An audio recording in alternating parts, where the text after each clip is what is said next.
مدینہ مدینہ مدینہ مدینہ مدینہ مدینہ مدینہ مدینہ۔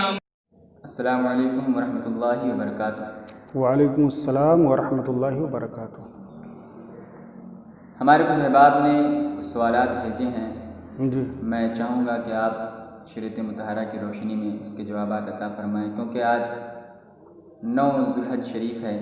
جی انشاءاللہ تبارک و تعالیٰ کل ہم تمام عالم اسلام کے مسلمان سنت ابراہیمی ادا کریں گے۔ جی نماز عید بھی انشاءاللہ تبارک و تعالیٰ جس اعتبار سے ہمیں اجازت ملی ہے ہم ادا کرنے کی کوشش کریں گے۔ جی تو کچھ سوالات ہیں، میں چاہوں گا کہ آپ کے سامنے میں پیش کروں۔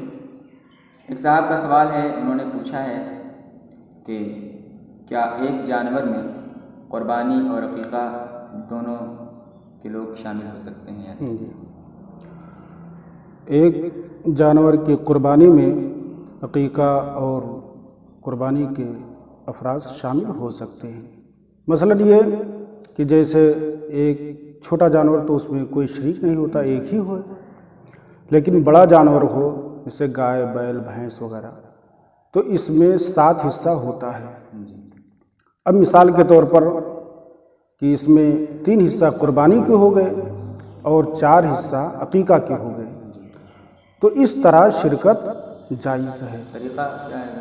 اس کا طریقہ یہ ہے، دعا پڑھنے کا طریقہ یہ ہے کہ قربانی کی دعا پڑھ لی جائے اور پڑھنے کے بعد پھر عقیقہ کی دعا فلاں ابن فلاں فلاں ابن فلاں فلاں ابن فلاں اس طرح کر کے دونوں دعائیں پڑھ لیں، بہتر ہے۔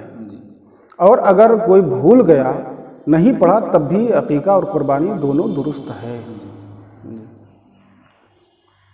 نماز عیدین میں کتنی تکبیریں ہوتی ہیں؟ ایک صاحب کا سوال ہے۔ جی نماز عیدین میں زائد 6 تکبیریں ہوتی ہیں، 3 تکبیر تو پہلی رکعت میں اور 3 تکبیر دوسری رکعت میں۔ پہلی رکعت میں ثنا کے بعد یعنی قرآن عظیم کی تلاوت سے پہلے 3 زائد تکبیریں ہیں، اور دوسری رکعت میں قرأت کے بعد رکوع جانے سے پہلے 3 تکبیریں زائد کہنی پڑتی ہیں۔ جانور جو ہے جی اس کی کتنی رگیں کٹنی چاہیے؟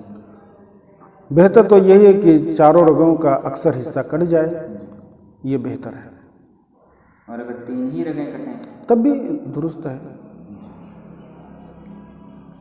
قربانی کے گوشت کے بارے میں کیا حکم ہے؟ کسی کافر کو قربانی کا گوشت دیا جا سکتا ہے یا نہیں دیا جا سکتا؟ وہابی، دیوبندی، غیر مقلد وغیرہ کو یہ گوشت قربانی کا دینا کیسا ہے؟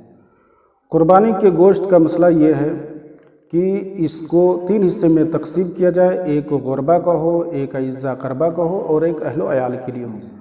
اب رہا غربا کے حصے میں سے تو یہ قطعاً غیر مسلم کو دینا درست نہیں ہے۔ اب وہ چاہے کافر ہو، چاہے مشرک ہو، چاہے وہابی ہو، چاہے دیوبندی ہو، چاہے چکڑالوی ہو، چاہے شمع نیازی وغیرہ ہو، فرقہ باطلہ کو دینا درست نہیں ہے۔ کچھ لوگ جانور جب لٹا دیتے ہیں تب چھری تیز کرتے ہیں، کچھ لوگ پہلے تیز کر لیتے ہیں، اس کا مسنون طریقہ، بہتر طریقہ کیا ہے؟ اس کا سنت طریقہ تو یہ ہے کہ جانور کو زمین پہ گرانے سے پہلے چھری کو تیز کر لی جائے، اور جانور کو گرانے کے بعد اگر کوئی چھری تیز کرتا ہے تو یہ مکروہ ہے، چونکہ جانور کو کافی ٹائم لگے گا اس میں۔ وہ ایک صاحب کا سوال ہے کہ جانور کا رخ جی منہ جو ہے کس طرف ہونا چاہیے؟ قبلہ کی طرف ہونا چاہیے۔ آسان یہ اس کا جانور کو لٹانے کا طریقہ یہ ہے کہ اس کا سر دکھن کی جانب ہو اور پیر اتر کی جانب ہو، تو اس کا سیدھا رخ جو ہے قبلہ کی طرف ہوتا ہے چہرہ۔ یہ آج کے سوالات تھے حضرت، آپ کا بہت بہت شکریہ جو آپ نے جوابات عطا فرمایا شریعت مطہرہ کی روشنی میں۔ اللہ تبارک و تعالی ان سوالات کے پوچھنے والوں کو سمجھنے، سیکھنے اور اس پر عمل کرنے کی توفیق۔ آمین آمین ثم آمین۔ السلام علیکم۔